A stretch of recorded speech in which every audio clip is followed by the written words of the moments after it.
Ready for brand stories? Get inspired and learn from thought leaders, CEOs, business owners, managers, entrepreneurs, and experts who tell their brand stories and share their first-hand insights. Welcome to BrandsTalk. I'm your host, Brigitte Bakowski. I support entrepreneurs and organizations like you to become future market leaders by transforming their ambitions and passion into an online brand that radiates beauty, brilliance, and authenticity, attracting the clients and recognition they deserve.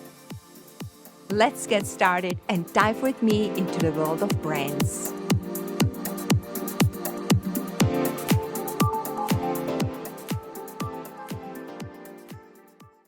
My guest today is Joseph McGuire. Joseph has taught the ancient Chinese skill of face reading, also called mianxiang, and body language since 1985, initially to healthcare professionals as diagnostic and communication tools. He qualified and practiced as a holistic therapist in several modalities for 30 years. In recent years, he has added skills from the fields of negotiation, interrogation, and elicitation. His primary focus has been on assisting clients with C-level interviewing, negotiation, executive communication and presence, client profiling, and sales team communication skills. He has worked with clients in pharma, aviation, TV, financial services, amongst many others. He has now developed a proprietary behavioral negotiation program for business leaders. This provides in-depth understanding of their communication patterns and presentation and how they're perceived, detailed insights into behavioral patterns of their counterparts, and real-time assistance in reading the room. He is highly experienced in the role of confidential, impartial, and unbiased observer, and NDAs are a standard aspect of his client relationships. I warmly welcome Joseph McGuire. Welcome to BrandsTalk. Oh, thank you, Brigitte. I'm honored to be here.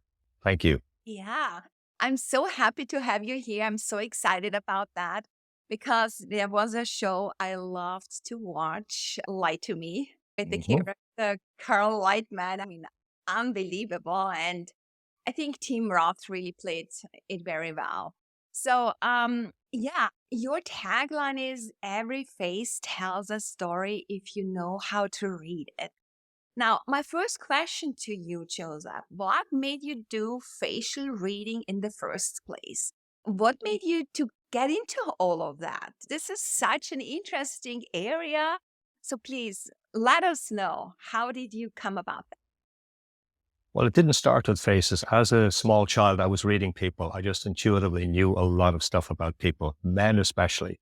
Now, I know a lot of my women friends don't believe it, but men are actually very simple, straightforward creatures, where women are still something of a mystery.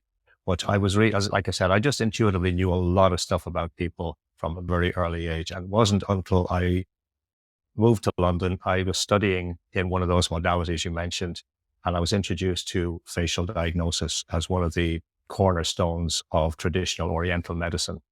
And when I was introduced to that, it was like light bulbs flashing everywhere. The Chinese understanding was always that the mind and the body are inseparably connected.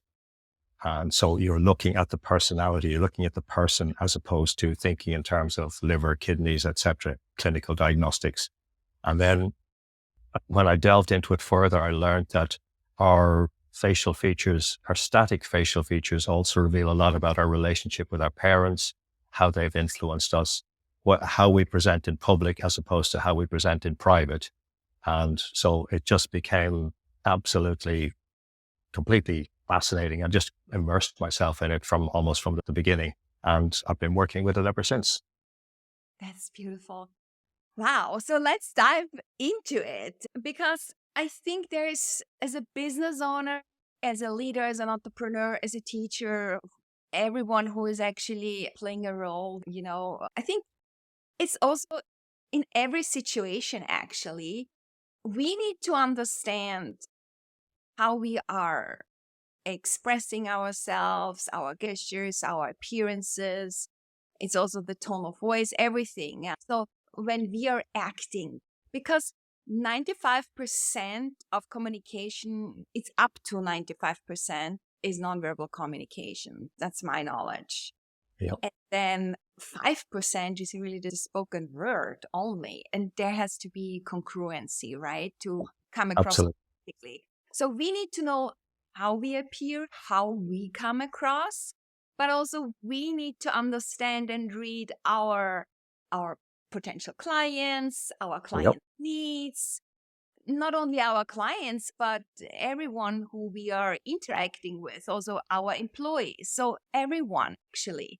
We need to know that as a business owner, we want to sell our products, right? We want to make a difference in the mhm, world. We want to serve them in the best possible way. So we really need to understand what is their pain that we want to turn into a gain. What are their desires? What are their needs? What are their wants? So that helps us to reading those nonverbal communication, those gestures and expressions and experiences that help us to better understand, right? But you are the absolutely. expert. So now, why is this so important and how can we learn that? Okay, there's multiple aspects to that. The reality is we're all hardwired to read other people. We have only, as a species, we've only had verbal language for somewhere between 150,000, 200,000 years, which for one individual life sounds like a long time, but for the species, it's actually a very short period of time.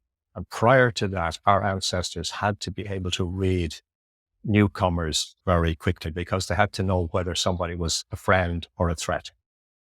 So they had to be able to read body language, facial expressions, facial features, and they had to do it very quickly because their survival depended on it. And we, unfortunately, have forgotten that we actually know a lot of this stuff. And when we meet somebody today, one of the first things I always recommend, unless there are very few situations where it's not appropriate, but I always recommend meeting somebody with a smile. And that's what we call the full Duchenne smile, where the eyes light up as well, not the social smile. If you look, for example, if you look at photos of celebrities, you'll often see the mouth is smiling, but the eyes are not. The eyes are not engaged in the smile at all. So when we give the full Duchenne smile, which basically has four components, the mouth, the corners of the mouth come up, the cheeks come up here, and the eyes sparkle. When we give that smile, it tells people that we are open, we are friendly, that we are not a threat to them in any way. It also lowers our blood pressure. It relaxes us. And research by Sean Achor, the Harvard psychologist, he said that when we're happy, we're actually 31% more intelligent. Now there's one worth knowing. But when we smile, it also triggers a mirror neuron response in other people. So even if it doesn't show on the surface, internally it relaxes them. When both parties are relaxed, then we can engage.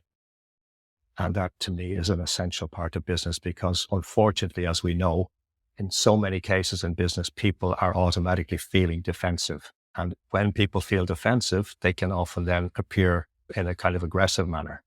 And that blocks communication. It inhibits the potential for not just the immediate deal, but for the growth of relationship and for the ripples to spread from there. Wow, that's totally interesting. We are 31% more intelligent when we are happy. Yeah. Yeah. Okay.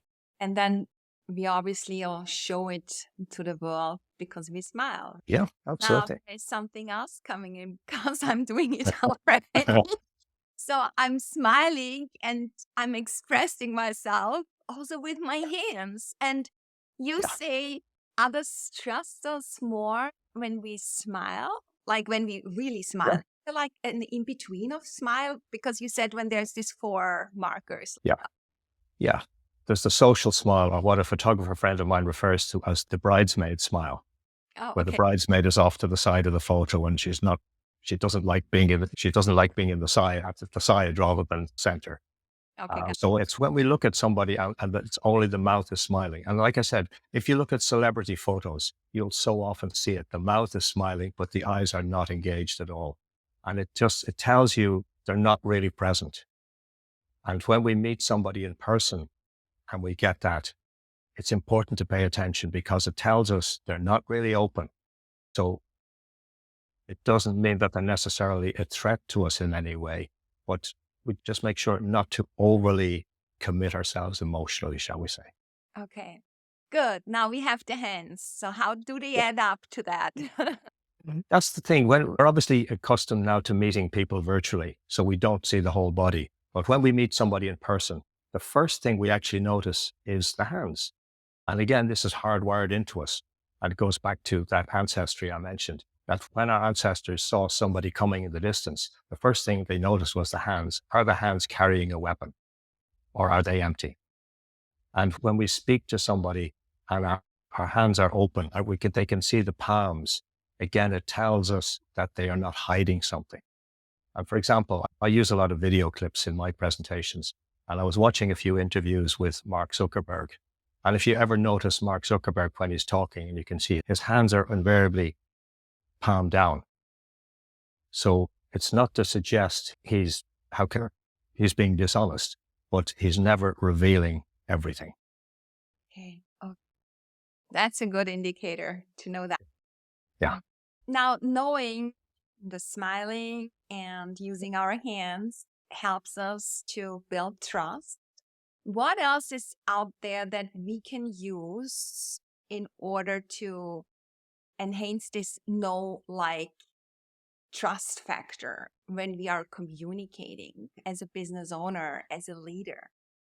Yeah, that we use that phrase, know, like, and trust very commonly in business. And the reality is the trust bit actually comes first.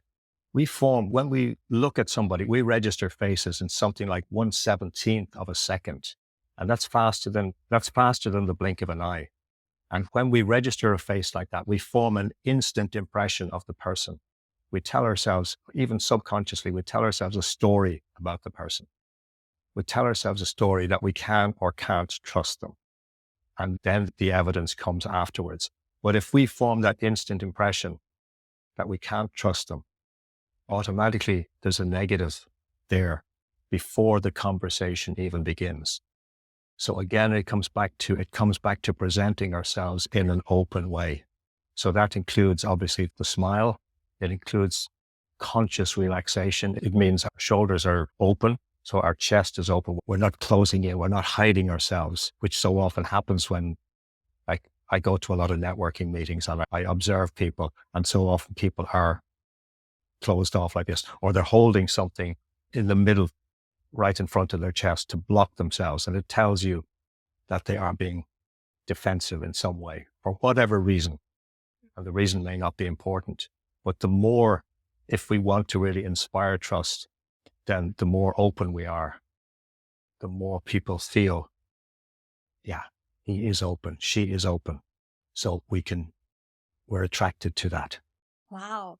Um, I would like to circle back to where was I? I just had it and I dropped it.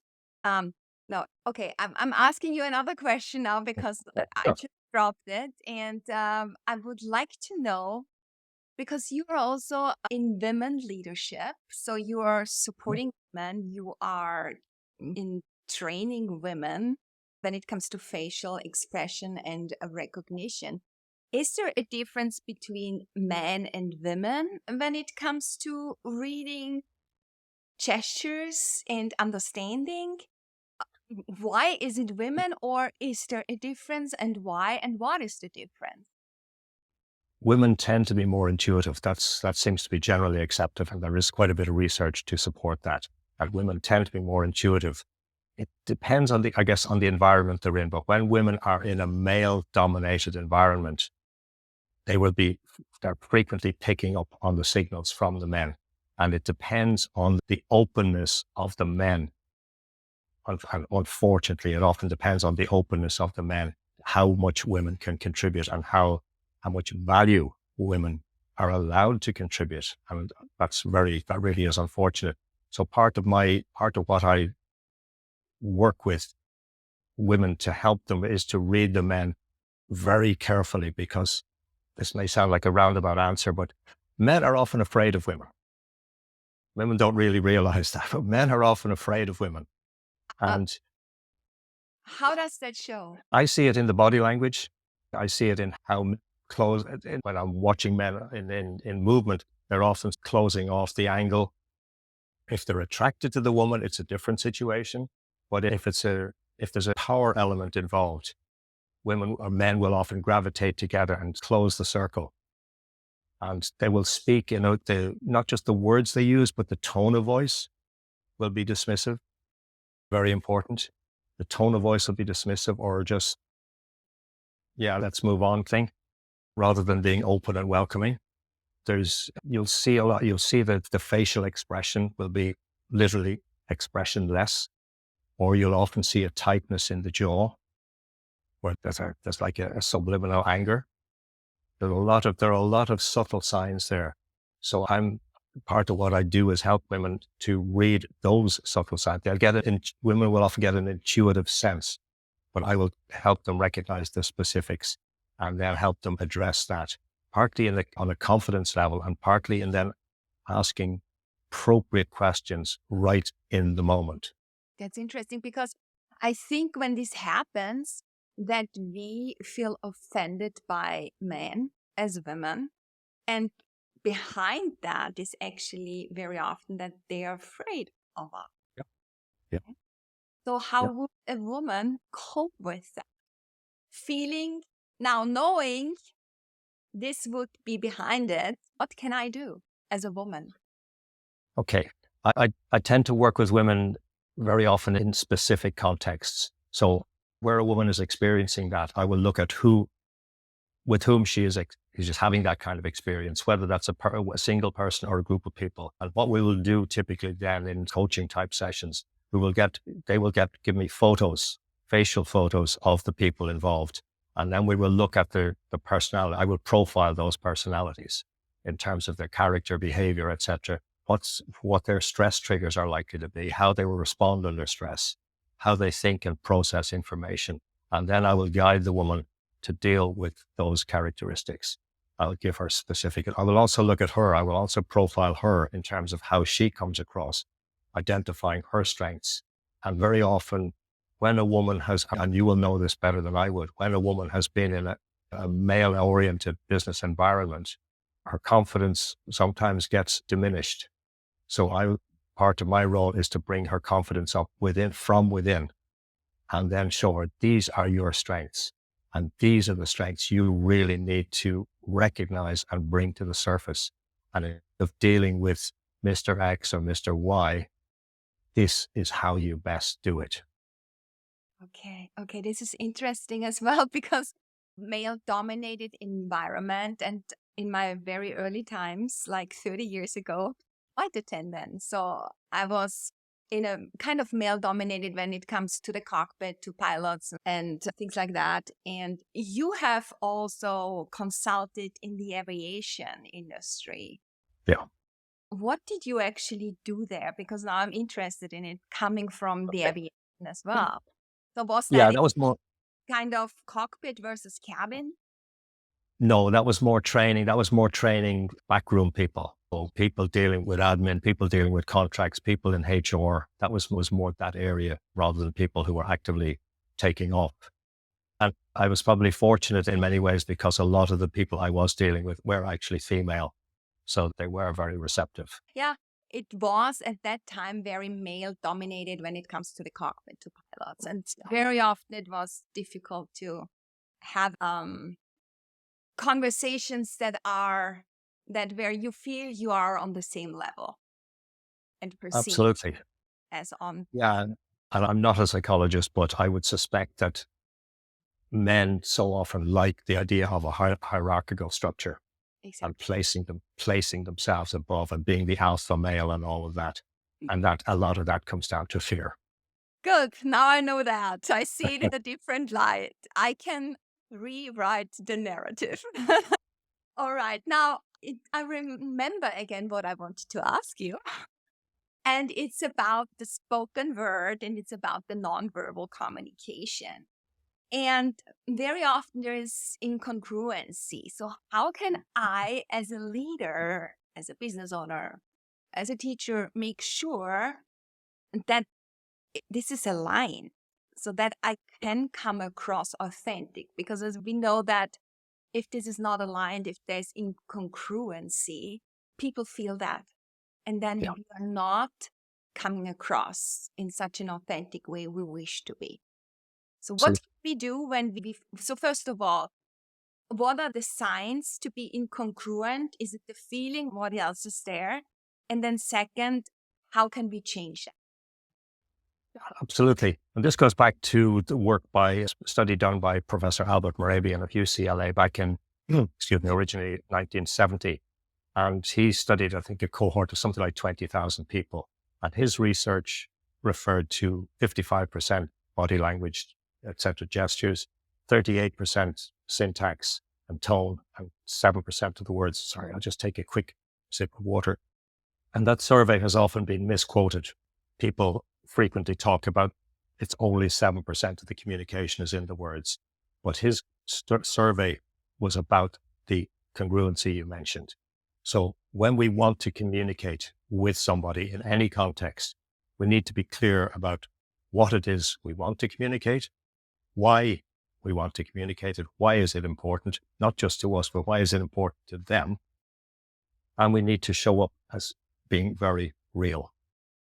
So for example, if I put my hands down by my sides and I adopt a lack of expression on my face, and I tell you I am feeling very happy, it's very clear there's no congruency there, whatever. So that's a very basic example. So particularly when we're looking to express something with emotion, we need to use our hands. It's completely natural to us to use our hands. Our faces should be expressive. Our faces should light up.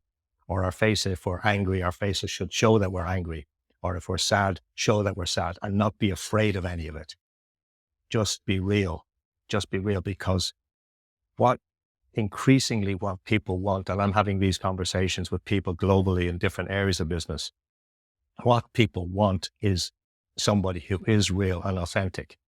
They don't want somebody who's hiding behind a veneer of being totally confident and totally powerful and everything is fine, no matter whether it is or isn't.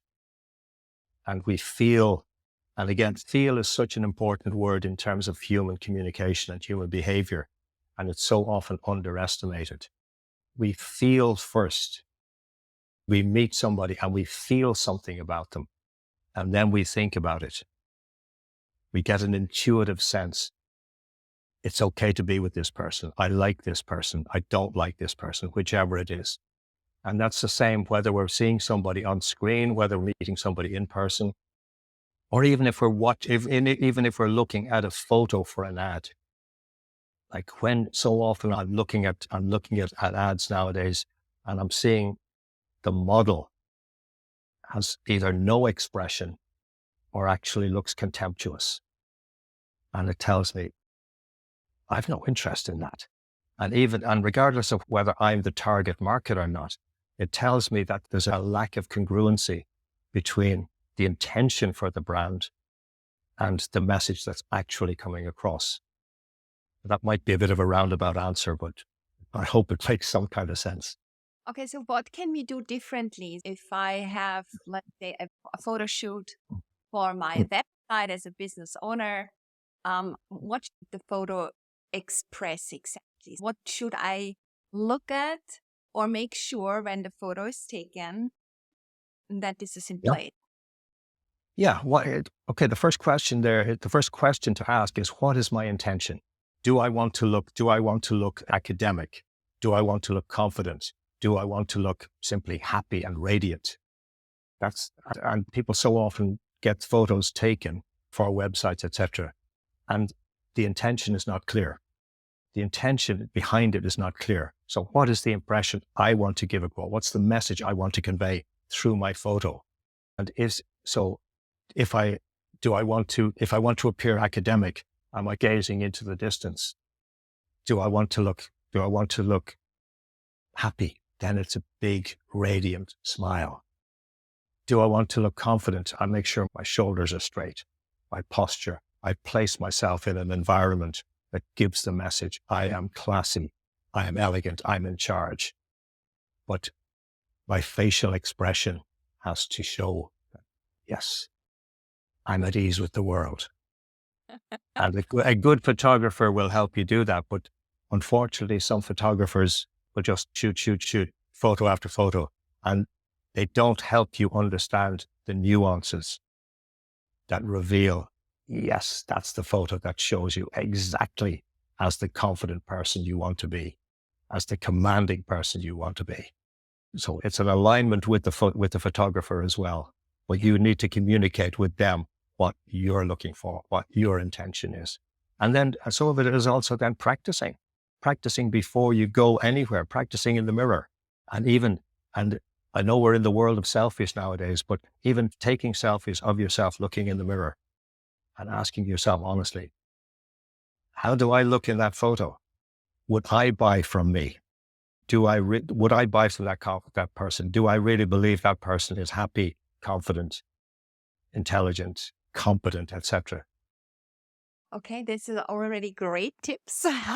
Any other tips that you can give us other than looking into the mirror, doing selfies? Is there maybe like people that can help us where we get feedback, or Yeah. ability partners that help us because they know us, they know where we want to go? Is that an idea? Oh, absolutely. Yeah. Having a circle of trusted people who will give you real, honest feedback, whether you like it or not. And that can be a challenge. That can be a challenge, particularly if we're feeling a little less confident than we might like. Because one of the beautiful benefits of having a trusted circle of people who will give us real feedback is they help us grow. They help us grow beyond our perceived limits. And regardless of why those limits were there. Like, for example, when I was growing up, I had zero self-confidence. I was completely insecure. So it took me a long time to develop the confidence. And 40 years ago, if you had told me I would be doing an interview like this, I would have run very quickly in the opposite direction. So having people around me who were willing to give me honest feedback and tell me, look, I know you want this, but you're not ready, or you need to change something in how you're expressing facially or posture, it's so essential. And then to reciprocate, because that strengthens all of us. And if we're willing to accept honest feedback, we grow so much. Yeah, I can remember I was also having a hard time putting myself out there. And the first time I really had to, was when I was promoted and with the airline. So my first announcement I did was hiding behind the curtain in the galley. And I Yeah. did it there several times until I was ready to step out of the galley Yeah. and present myself. Yeah, very funny. These are the things. That's how you grow. You need to also with the feedback coming, but also stepping out of your comfort zone. Absolutely. Absolutely. Yeah. And just, you mentioned giving the speech, giving the announcement. One other thing about tone of voice, actually, and I came across a survey recently where I think it was done in Harvard. And what they did was they took short voice clips from, I think it was 65 different doctors, and they distorted the words so that people couldn't actually hear the words. They just got the tone. And half of those doctors had already been sued for malpractice and half hadn't. But almost all the people who heard the voice tones were able to tell which doctors had been sued and which hadn't. The tone of voice is so revealing of whether we can be trusted, and it communicates so much about who we really are. Yeah, I read about that too. It's Yeah. interesting, isn't it? Yeah. Yeah. You mentioned global before. Mm. And I'm also coming from the global perspective as a flight attendant flying around the world, like on 5 continents in a month, and then as a professor teaching global topics and a global audience. Now, I really want to bring that to the global level and also to the different cultures that are out there, because there are also intercultural teams within an organization manages teams across the globe. Are there any major differences when it comes to facial expressions, nonverbal communication, especially also with our hands? What Yeah. we have to consider, what we have to pay attention to, what are the do's and what are the don'ts? Maybe can you give us like the most important things, because there are so many things, but the most important ones. Yeah. It's when we go into a different culture, we need to pay attention. We need to be respectful and not automatically bring our default habits with us. It's a common experience, a common mistake that Western business people often make when they go, for example, to China, that they expect a deal to be done. We're here to do business. Let's get it done. And particularly Americans, unfortunately. And that's entirely the wrong way to do it. So the first thing when we go into a different culture is to recognize we are a guest. We are a visitor, and to respect the culture, to be observant and pay attention. So ideally, we should be preparing ourselves before we go. What are the social norms there? And for example, you go into a Japanese or Chinese environment, and people are not necessarily going to be as facially expressive. And they're not, certainly initially, they may not be as vocally expressive either. So we need to be just wind down a lot of our Western habits. No direct eye contact, for example. In many cases, absolutely. In many cases, yes. In some cases, it is appropriate. It depends on it, but that's part of the preparation too. It depends on there may be a power struggle. So we need to be prepared for that.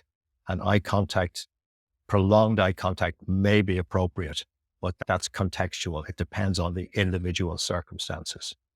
But we should not be overly aggressive with that, because it's the fact that it's normal for us here in many areas of the West to maintain prolonged eye contact does not mean it's appropriate in other places. And in some cases, some cultures, it's entirely inappropriate. But we need to be cognizant of the fact that we are in their home. We are guests, we are visitors, and respect. So respect in terms of paying attention to the postures, the gestures, whether we use hands. For example, even something as very basic as in the West, we tend to shake hands. But in Japan, we bow. And the purpose of the bow is to show respect, but also we pull ourselves back a little when we bow, and we're giving the other person more space. Yeah, it's also about hierarchy, because if you're lower Yeah. on the hierarchy, or if you're the host, you always further down. Yeah, absolutely. Yeah. So that may be a very general answer to your question, because there are so many specifics depending on where you are and what is appropriate in that particular environment. But respect and alertness are the two cornerstones for me. Yeah. And this is the trick, because a lot of people are just not preparing for how we have to behave, or because we are the guests, and that there are cultural differences. The rest of the world might not be having in the same way as we do, and have other social norms and guidelines they comply with, and it's rooted very deep in their history, right? So we are not Yep. living in this global world as we think we are. There are still Yeah, cultural differences that we have to understand, so putting ourselves absolutely. in their shoes and Yeah, understanding absolutely. also the gap between how we perceive the world, how they perceive the world, and there is a friction, there's a difference, and how can we really work on that so that they understand. I think that is the way of how we should communicate. Absolutely. Absolutely. Yes. And like, I'm learning so much. My partner is Chinese. So I'm learning so much about her culture. And part of it is when, like, she is still in the process of learning English in many ways. So when she speaks, she's translating in many cases directly from Chinese. So I'm learning about how the Chinese mind works in many ways. And the the Chinese social system is based on the group, where the Western society is very much based on the individual. So we need to be conscious of that. If we're communicating with somebody from Chinese or Japanese culture, we need to be conscious of the impact of what's happening on the group, not just the individual. And even something then for having a business meeting. So many of us in the West are solopreneurs. So if we meet Chinese or Japanese business people, there will often be a group of them. If we meet them as one person, they look down on us because it's just one person. You're not a big company. And even if we're the leader of a big company, if we meet them by ourselves, the picture we're giving is that we're not significant. Exactly. It's a very collectivistic mindset. So we also have to understand that everything we do is good for the group and not for the individual. So we contribute to the group well-being. Yeah, absolutely. Absolutely. Yeah. Yeah. So for entrepreneurs now, I would like to come back here. Is there anything else we have not mentioned yet and we need to? Anything else that helps us utilizing our facial expressions and the body language to enhance and since I'm coming from branding, our personal Mhm. brand? Because the Yeah. personal brand, we are the face of our company. So Yeah. how can we utilize that, leverage that to establish a strong executive presence? Yeah. Going back to absolute basics, our facial structures communicate something. Again, before we move a muscle, before we speak. So if I can use two examples, if you look at the former disgraced Tour de France winner, Lance Armstrong, his face is very angular. So when you meet somebody with features like that are very sharply chiseled, very angular like that, you don't get a friendly message. But if you look at the former British Prime Minister Boris Johnson, where his face is much more rounded, people gave him a lot of leeway.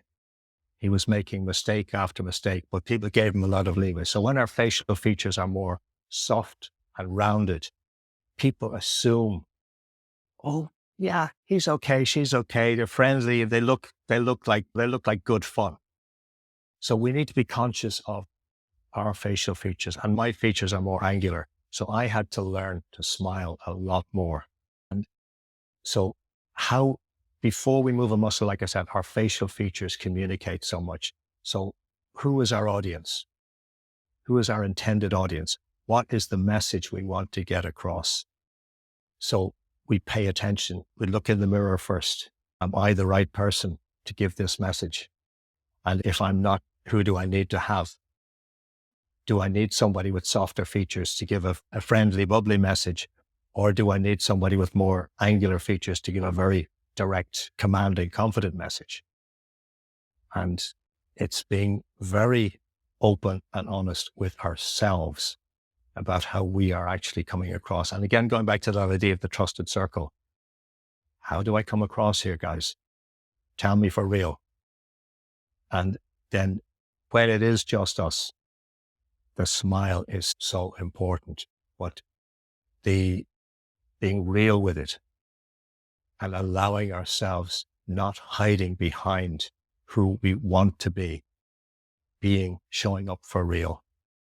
And if we don't feel happy, not pretending that we're happy, but getting back to that idea of the congruency of the message, that our facial expression, our body language, and our words are congruent, being real.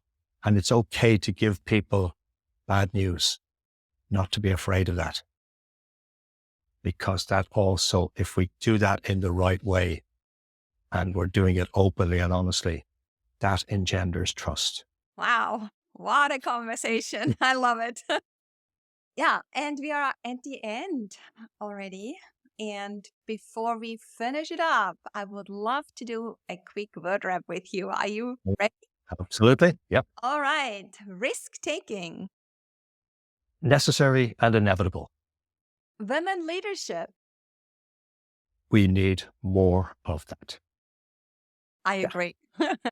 Integrity, Yeah. It's non-negotiable. use of voice, Speak calmly, clearly, express confidence in who and how you are. good, and brands. We are our brands. However we show up, we need to be clear and confident in who we are first, because that communicates so much about our brand. Yeah. And I also think the more we understand our posture, our body language, it also can boost our confidence. It's the way of how we stand Absolutely. in front of the mirror, how we stand in front of people. I Yeah. think really goes all together. That's why it has to be aligned. Absolutely. Absolutely. And if you sit forward and slump forward and tell yourself or tell somebody else that you're feeling confident, it's clearly not true. We have to pay much more attention to all of that. Yeah. Yeah. Good. Learn to relax. Yeah. We will do. Joseph, where can listener find you? The best way to find me is on LinkedIn. It's where I'm most present, most active. Okay, good. Joseph, thank you so much for being my guest today on BrandsTalk. It was such a pleasure having you here, talking about faces and chalk and power of smile and handshakes. Thank you so much. Absolute pleasure.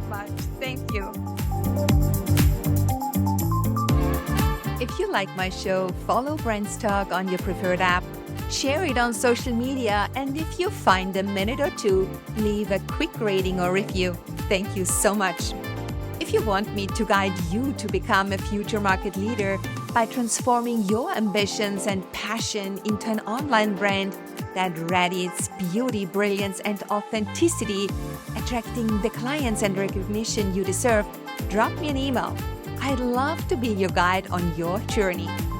Check out my website, bridgetbrands.com. Connect with me on LinkedIn, Facebook, Instagram, and Twitter. I hope you will stay tuned in on the next episode when we dive into the world of brains.